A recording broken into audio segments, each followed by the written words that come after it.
All right, 7.3, using similar right triangles. So kind of a combination here. We're in the right triangles, so we're talking about everything that matches a squared, b squared, c squared, like we started chapter 7 with, but we're also going back and using this word similar from chapter 6. So remember, if we have similar triangles, we are going to have congruent angles, and we're going to have proportional sides. So it's really important to remember that and to know that we're going to see some ratios, we're going to see some proportions, we're going to be, doing the cross multiply and all that good stuff to solve for some missing pieces here, okay? So let's read the theorem that goes to the whole basis of this entire section, okay? So it says, if the altitude is drawn to the hypotenuse of a right triangle, then the two triangles formed are going to be similar to the original triangle and to each other, okay? So let's kind of highlight what's going on here. We have a triangle, okay, a right triangle, and more times than not, it's drawn in this orientation, which is not typically how we draw a right triangle, but for this purpose, because it just goes better for these problems, you're often going to see the right triangle look like this, okay? So it's a right triangle, right angle, hypotenuse, two legs, okay? And then what we're going to do is we're going to drop the altitude down from this right angle. Now remember, our altitude is you go from the vertex and perpendicular to the opposite side. So pull in a little chapter 5 in here, okay? Drop it down perpendicular to the opposite side. Okay, so what happens here is we end up with 3 triangles. Okay, so I have this big one out here. This is the one I started with, right? So I have that great big one. That's important to notice. My right angle's at the top there, okay? Then, when that altitude comes down, I end up with this, make sure I'm on my pen here, I have this over here. And remember, if there's a right angle on the right, there's a right angle on the left. So I end up with this medium-sized triangle that's also a right triangle. Right angle, hypotenuse, 2 legs, okay? And then I also end up on the right side over here with another small right triangle, okay? And it also has a right angle, 2 legs, and a hypotenuse, okay? So this theorem tells us when we have these 3 triangles, a big one, and you're going to hear me say this a lot, okay? I have the big one, the medium one, and the small one, that all of them are going to be similar, okay? So CBD, that's the small one, is similar to ABC, that was the great big one. ACD is similar. ACD is the medium one, is similar to the big one, ABC. And CBD, which was the small one again, is similar to ACD, which is the medium one. It doesn't matter which 2 of these triangles you put together, they're proportional. Their sides are similar. The sides are proportional. They're similar. Their angles are going to be congruent. Okay? All right. Now, as you can see, when you see this picture together, it gets kind of confusing what's going on where. Okay? Because you're looking at a picture with 3 triangles in it, all overlapping, and they all have these similar properties. So, one way to help organize here is to sketch them so that they're all going the same orientation. Okay, so on this example 1, it's done for us. I have my small, I have my medium, I have my big, and they drew them all the same way. Short leg on the left, long leg on the bottom, and a hypotenuse to join them. So they drew them all the same direction. And that's super important to keeping us so our brain can see them in the same way. Okay, but that's not how they look in the original picture, so I need to kind of relabel to know what's what. So when I look at this small one, it's this one over here on the left. And remember, if the right angle's on the right, it's also on the left. There's my little right triangle. It's not oriented the same way it is down here. So I need to kind of relabel. But the easy way to do this is right now I see my right angle at J, so I'm going to label this one J. Now it's short from J to F. So from my short side, I'm going to go J to F. And then it's long from J to G, which is my long side, J to G. Okay? So I go short and label it, and I go long and label it. And now I can see how they took that triangle and they kind of just tipped it to the right. And that looks the same way. All right, now I'm going to go to the medium triangle. And just so I can see it better, I'm going to highlight this one in blue. So my medium is going this straight. There's the right angle. And it actually is oriented the exact same way I see it on my screen right now. So my right angle's down here at J. I go up on my short side to G, and my long leg is across at H. So that one actually looks identical to where it does, okay? The triangle most people have the hardest time seeing is the big triangle, okay? And remember, that's the outsides, all the outsides. And I need to remember that right angle was up here at the G, okay? So this triangle, it looks like you almost have to, like, I don't know, flip it over and then twist it a little bit to look like it does at the bottom here. So my right angle is at G, my short leg goes to F, and then my long leg goes to H. So it definitely helps to label that so I can see it. Okay, it says identify them. When I identify them, I need to name them in order. That's what it means, okay? Now, here's the nice thing. You get to choose the order of the first one. No one else chooses it but you, okay? So you just need to decide, how am I going to name this, okay? I'm going to start maybe down here at the bottom, go up, and go across. So I'm going to name the first one J, F, G. Once you decide how you name the first one, it decides how you have to name the rest of them, and that decides the order. So make sure once you've decided, you follow the same pattern. So on this next one, I'm going to name it the same way. I'm going to start down here at the left. It's J, then it goes to G, then it goes to H. And on my last one, same order again. I go from G to F to H. Okay? So redraw them. Make sure they're all going the same direction. Label them with the labels that come from the big picture. And then you don't have to look back at the big picture where it might be confusing. You can look just at the new pictures you've drawn. Okay? And heads up, this is what you're going to do on number 2 and 4 on your worksheet tonight, is you're going to draw those pictures first, label them, and then, hint, hint, go back and answer number 1 and answer number 3. It's actually easier to draw them on 2 and 4 first and then go answer. Okay, so on number 1 down here, I'm going to do the same idea, but just so you can see it in a different way, I'm not going to draw my triangles the same way they did, because I don't have to as long as I draw triangles the same. So I'm going to make mine go up and down. So I'm going to have a big triangle, I'm going to have a medium triangle, and I'm going to have a small triangle, okay? Notice, though, I made them all go in the same direction. I made the long leg on the left, short leg on the bottom, and my hypotenuse matching. So make them all look similar, but you can draw them in different ways. So I didn't draw them the way they did in example 1. Okay. Let's see. In my picture, where is my right angle on my big triangle? Okay. They did name 5, 12, 13. If you remember back from our right triangles, 5, 12, 13 is a special right. 13 would have to be the hypotenuse because it's a bigger, so across from 13, right there is my right angle. Okay, so on my big triangle, my right angle is L, so I'm going to label that. My short side goes from L to N, so across the bottom here is L to N. My long side goes from L to M, so I need to put M here.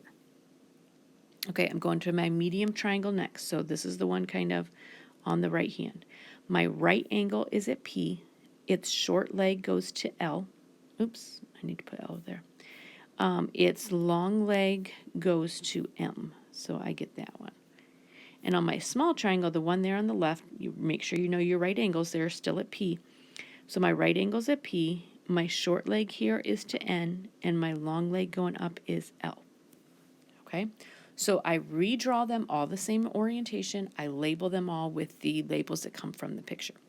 Now when I identify it or name them, I just need to follow the same order. Okay? So it doesn't matter how you do it. You just choose a way and you follow. If I decide to go across the bottom and up, I might call my first one N, L, M. Then my second one would be L, P, M. And my last one would be N, P, L. I like to do this with my classes in person because often throughout the day I write different names all the way through there because different kids will name it in a different order, and that's fine. Your order belongs to your triangles, okay? But your triangles all need to go in the same order. So it's okay if your answer looks different than someone else's. You both could have the same correct answer. Okay, so all we've done so far is kind of break our pictures apart, and then we're going to take those and figure out what we can do with them. Okay, so let's move to the second page and find out what we can do. So, kind of a real-world problem for us, right? We've got this set of bleachers. A cross-section of a group of seats at a stadium shows a drainage pipe, which is BD, that leads from the seats to the inside of the stadium. What is the length of the pipe? Okay, if you look at that BD, what it is the altitude that goes from my right angle across to the other side and makes that right angle. Just so we know, it makes a right angle on both sides, right? Not just on the right side. And don't forget, we have the big triangle here with the right angle here. So this one's drawn to begin with different than what we saw on the first page. So they've already drawn the triangles for us. They did the small on the left, then they did the medium, then they did the big. They already labeled them all for us too, right? The right angle on the small was D, the short side was A, the long side was B, and then they took all the labels from the picture, because there's labels now. There's some X, there's a 20, there's a 10 square root of 13, there's a 30.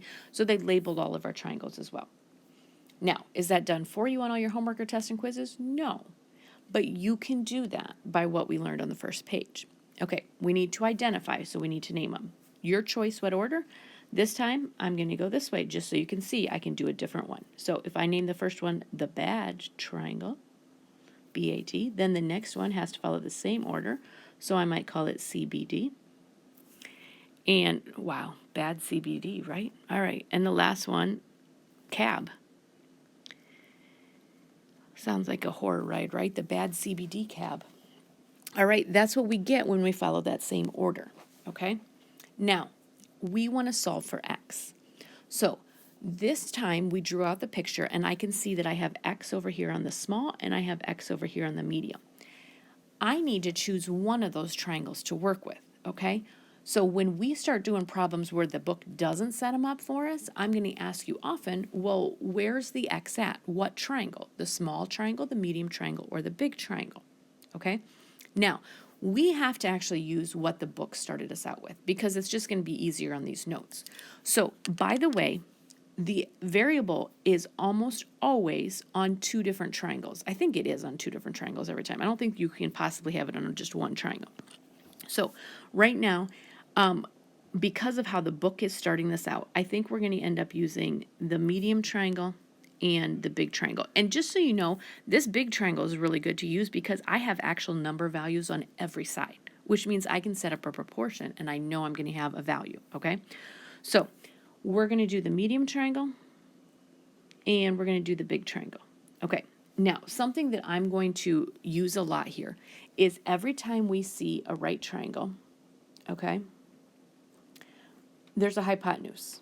There's no doubt about it. We always know where the hypotenuse is. It's across from the right angle.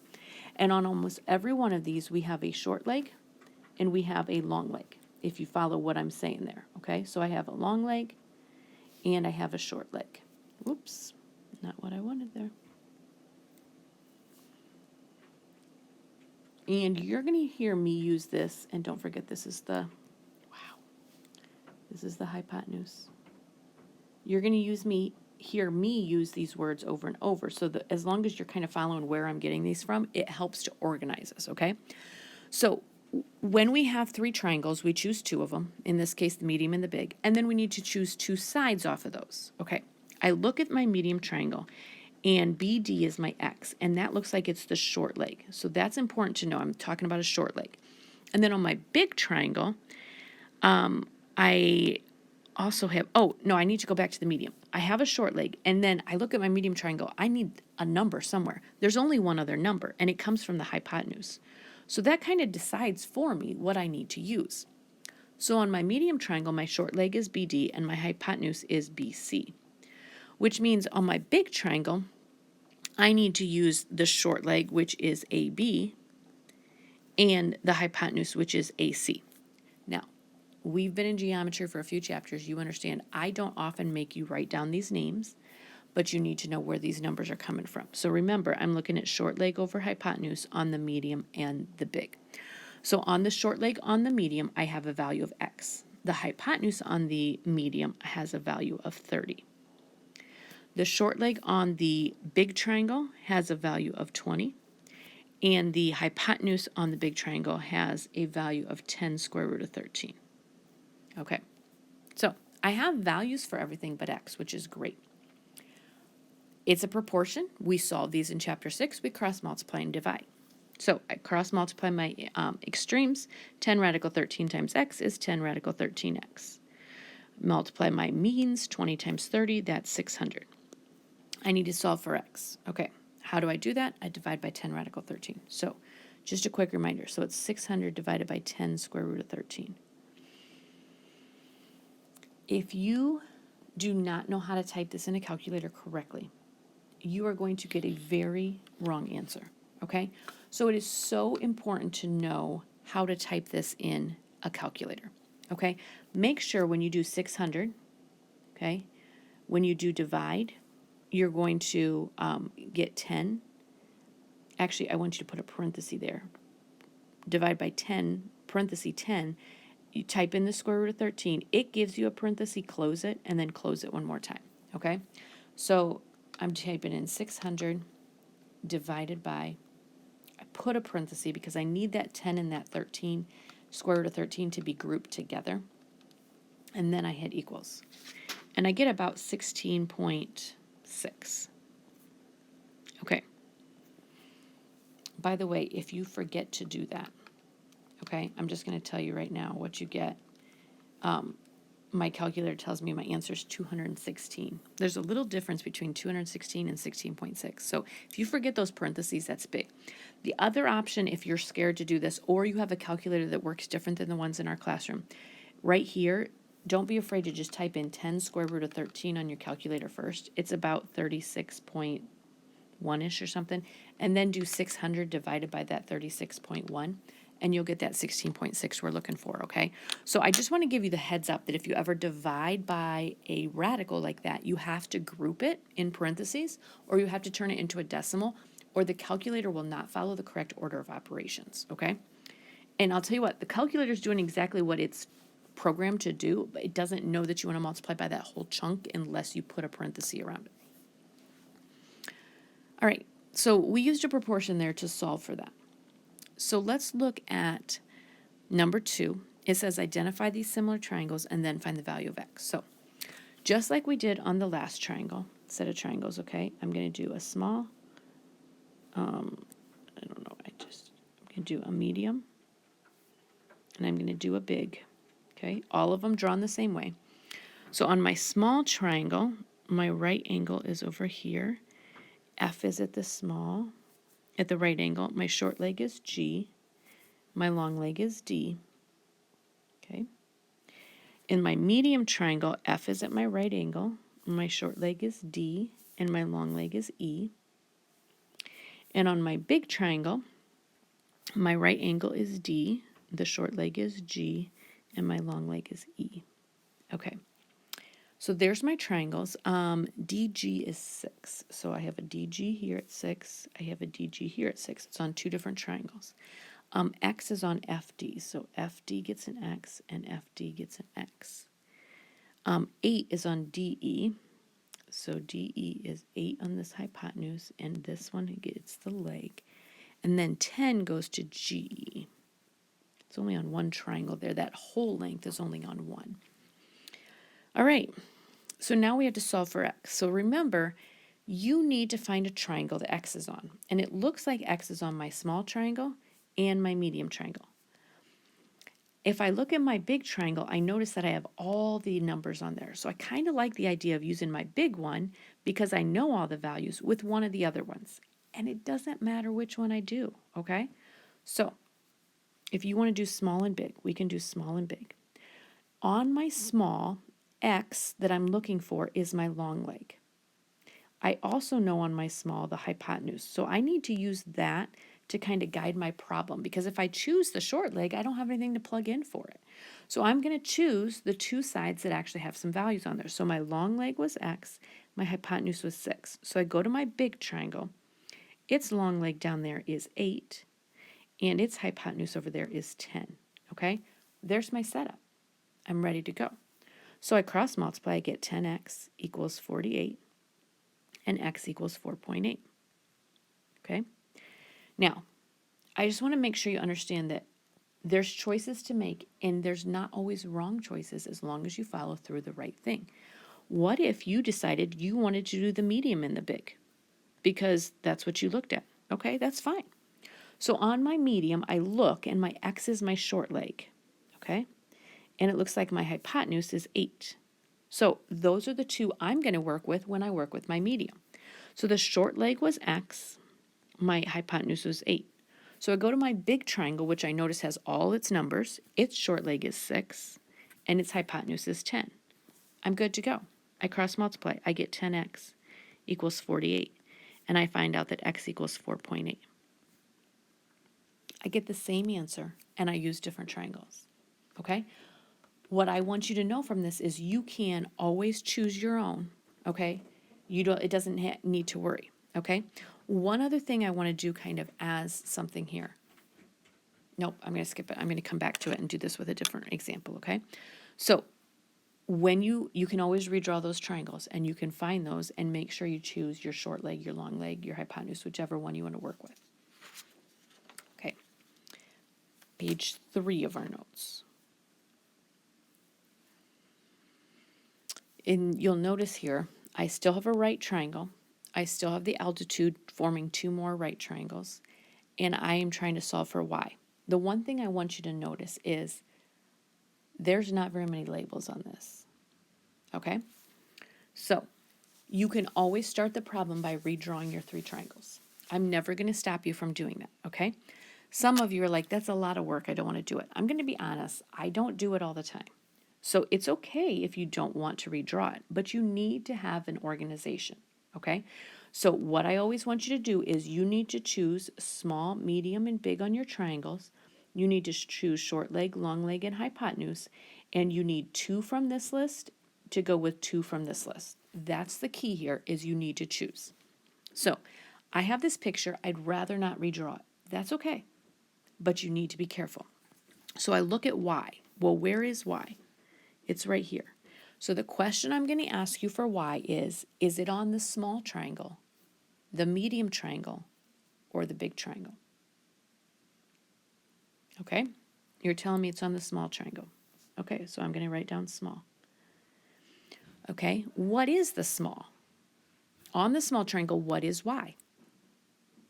It's the hypotenuse, right? And be careful, because remember, your right angle's here. It's the hypotenuse. So I'm kind of going off what they've already labeled, so I know that's an H down there at the bottom.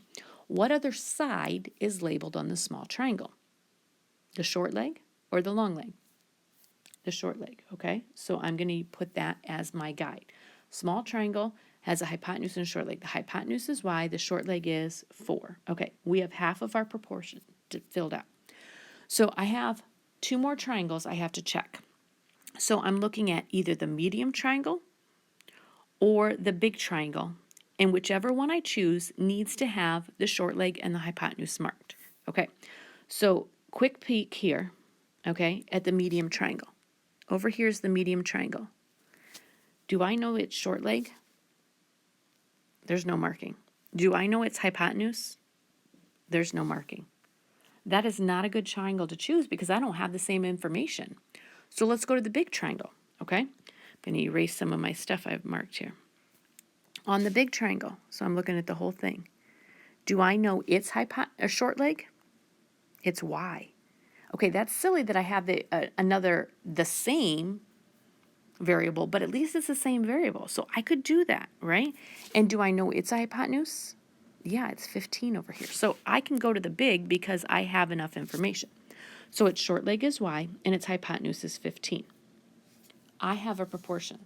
Yes, the variable showed up twice, but at least it's the same variable. I can work with that. I cross multiply. Okay? My extremes, 4 times 15, that's 60. Y times y, that's y squared. Okay? I want to get y by itself, I take the square root. All right, so I have the square root of 60 equals y. Is there any pretty in 60? Sure. 4 times 15. What's the square root of 4? 2. Square root of 15? I'm good. And notice, guys, that it said simplest radical form. That's why I'm leaving it like that. Okay? So I chose 2 sides from 2 triangles. We always have 3 triangles. We always have 3 sides. But we make a choice between 2 triangles and 2 sides. And that's how we're going to set up our proportion. All right, so one thing you might have noticed in this last problem is I ended up with y's in both positions, in both means positions. We found out from 6.1 that was called the geometric mean. So I have 2 theorems down here. Okay, I want to tell you this right away. I just worked hard with you on identifying a small, medium, and big triangle, short leg, long leg, hypotenuse. That method will work on every one of your problems. So if that was starting to sink in, you're good. I'm going to show you these two theorems, but I'm going to tell you right now, if you don't want to remember these theorems, you're okay, and you're going to be fine solving all your problems. Okay? So the geometric mean, which is what we just did, altitude theorem, says in a right triangle, the altitude from the right angle to the hypotenuse divides the hypotenuse into two segments. We know that. The length of the altitude is the geometric mean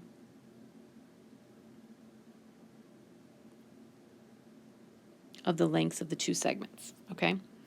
So, by the way, make sure you have some labels on your triangle because I'm missing some on mine. Okay, so this is saying BD over CD equals CD over AD.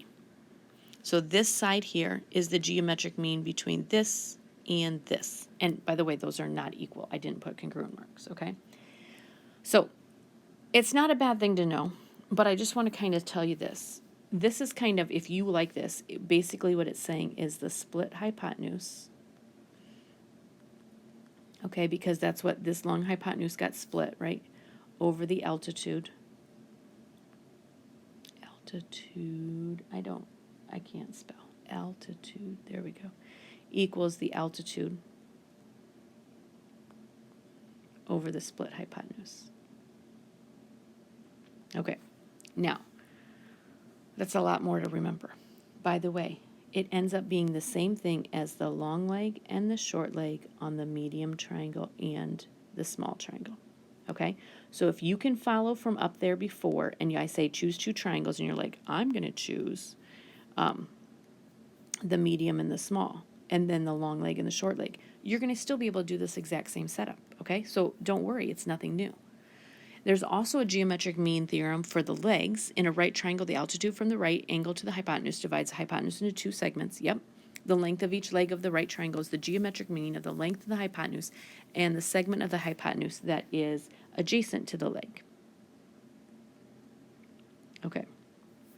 So AB is the whole thing over CB equals CB over BD. Okay.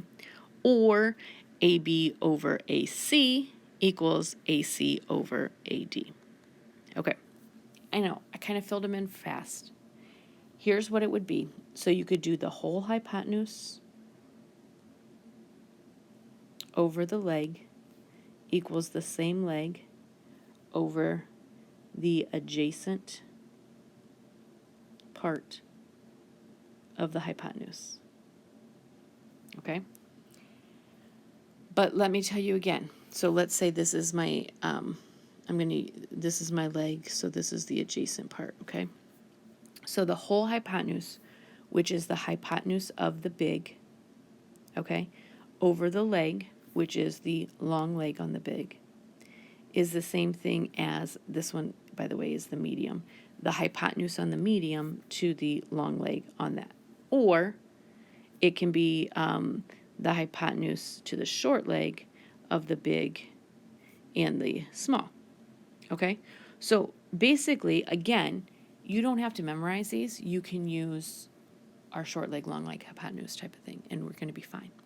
But I'm throwing them out there as these are theorems that work, okay? Use them if you like them. All right, so let's come up here. And, oh, one of my favorite real-world problems in geometry. So, you're driving your semi down the highway, and you notice there's an overpass coming up, and you're like, wow, that's looking kind of low. I wonder if I'm going to fit under that overpass, right? So, of course, doing what most truck drivers naturally do, you would pull off to the side, climb out of your truck, and you're going to go stand underneath the overpass, okay? Not only that, but most importantly, this is my favorite part, you pull out of your pocket your cardboard square, because we all carry our cardboard squares with us when we drive underneath overpasses. So, pull out your cardboard square, you hold it up to your eyeball, and you line up your cardboard square so that one side of your cardboard square points down to the very bottom of the ground where the overpass pole starts or support beam starts, and the other side of your cardboard square points right up to the top of the beam where it touches the overpass, okay? Because that's how cardboard squares work, right? And, oh, it is nice that your friend's with you, okay? Because he measures how far up your eyeball is from the ground, okay? And your friend notices that your eyeball is exactly 5 feet off the ground. Way to have that exact. Okay. Oh, and the distance from you to the beam. So your friend also is handy to use that tape measure and say, right here, you're 6.9 feet from the beam. Okay. We want to know how far up from your eyeball is that overpass so we can figure out how tall you are. Okay, or how tall that overpass is. So just a quick reminder, here's your cardboard square over here. From you to the beam is 6.9. And from the ground up, your eyes are exactly at 5 feet. We want this measurement over here. Okay, here's the deal. This is what I would ask you. Where's X at? Now, we can use that new rule, okay? Or I'm just going to go back to our standard. Where's X at? Is it on the small triangle, the medium triangle, or the big triangle? Okay? It's pretty clear to me that that is probably on my medium triangle. Okay, so on my medium triangle, I have X, which is a long leg. I'm going to put it on the bottom. I'll tell you why in a little bit. What other part of my medium triangle do I know? The short leg, right? So it looks like my short leg of my medium triangle is 6.9, and my long leg is the X I'm looking for. What other triangle up there has measurements on the short leg and long leg? It looks like on the small triangle. On the small triangle, the short leg, and this is where I want it. Sometimes this triangle is really hard to see. Don't be afraid to exaggerate your drawing, okay, to make it a little more obvious. So my 6.9 is here, my X is here, and my 5 is here, okay? So when you think about that, when you exaggerate the drawing, which you're always welcome to do, there's no problem in that, it's a little easier to see that my short leg on my small is 5, and my long leg there is 6.9. Okay. My proportion set up, I solve 5x equals 6.9 times 6.9 is 47.61. I divide by 5. It's a decimal, and I get about 9.52. Okay. Now, I have to be careful. If this is 9.52, does that mean that my overpass is 9.52 feet? No. I have to add on that 5 feet from my eye, right?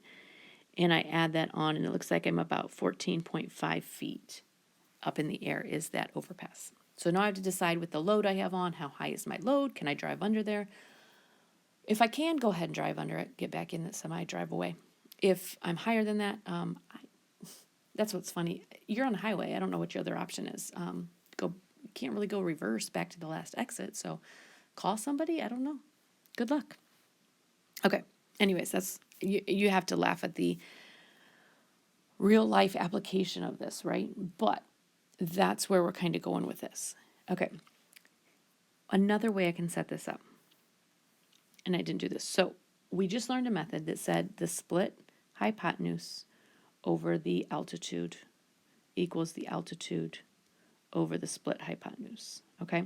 So if I wanted to use this setup, my hypotenuse is split into x and 5, okay? So I put those in those two spots. My altitude, which is how far I am from the beam there, is 6.9. I put that in both spots, and I'm ready to solve. I get 5x equals, look at that, 47.61, and I still get my 9.52. So I can use this setup that I just saw the geometric mean one for that theorem, or I can do what I was before in here. So I guess I didn't quite set this up the same, right? There's my 6.9 and used both positions. Here it's in the mean positions instead of the extremes. It all works out the same way. Okay. Let's try a couple more here. Find the value of y and write your answer in simplest radical form. Lack of space here, I'm going to just go, where is my y at? Is it on my small triangle, my medium triangle, or my big triangle? It looks like it's on my small triangle. Okay. So on my small triangle, I have a y. and it looks like it's the hypotenuse of my small triangle. On my small triangle, what else do I know? My 9, and that is the short leg. Okay, so I have a short leg and a hypotenuse. My hypotenuse was y, my short leg is 9. What other triangle do I have a hypotenuse and a short leg on? Not my medium, nothing's really labeled there, so it must be my big. So on my big, I have a hypotenuse of 24, and I have a short leg of y. I'm ready to go, cross multiply. Y squared equals 9 times 24, which is 216. Take the square root. Ooh, 216 is not perfect. Does it have any perfect square roots? I think 216 goes to 36 times 6. So the square root of 36 is 6. The square root of 6, I don't know. It's not pretty. I'm going to leave it 6 square root of 6. Okay? So that's how I used with my small and my big. So quick side note, if I used that theorem from the page before where it was the whole hypotenuse over the leg equals the leg over the adjacent part, okay, of the hypotenuse. So the whole hypotenuse here is 24. The leg that I'm looking at is y. Same leg of y. Its adjacent part is the closest one, which is 9. I get the same setup, just slightly different. Y squared equals 216, and I'm going to end up with the same 6 square root of 6, okay? So you need to just find what makes the most sense to you and use that one. Okay. Of course, let's finish out Larry up there, the truck driver. We want to figure out, I don't know where Larry came from, but anyways, I guess Larry came from somewhere. Maybe he's the friend. So we're going to let Larry stand under there. His eyes are only 4.5 feet tall. Wow. Larry's short. Okay. So Larry's eyes are only 4.5 feet tall. How far from the beam does he have to stand with his cardboard square? Okay. So this time, we don't know how far he has to stand, but remember, I know the whole thing was about 14.5, so I can split this and I can make this 10, right? Okay. So where is X at? Small triangle, medium triangle, big triangle. I'm going to say it's on my medium triangle, and it looks like X is the short leg, and it looks like I also know the long leg, which is 10, about 10, right? So what other triangle do I know a short leg and a long leg? I would say on the small triangle, 4.5 would be my short leg, and my long leg would be X. I have my setup. I'm ready to go. X squared equals 445. There we go, 45. And I want to take the square root of that. Let's see. Is there any pretty in 45? How about 9 times 5? So I get 3 square root of 5. That's my exact answer. Obviously, there's a chance if I told Larry, can you stand 3 square root of 5 feet away from the overpass? He might not know that measurement, so I probably should just plug that in my calculator. Square root of 45, about 6.7 feet, because I'm sure he's much better at estimating 6.7 feet than 3.5 feet, or 3 square root of 5 feet, right?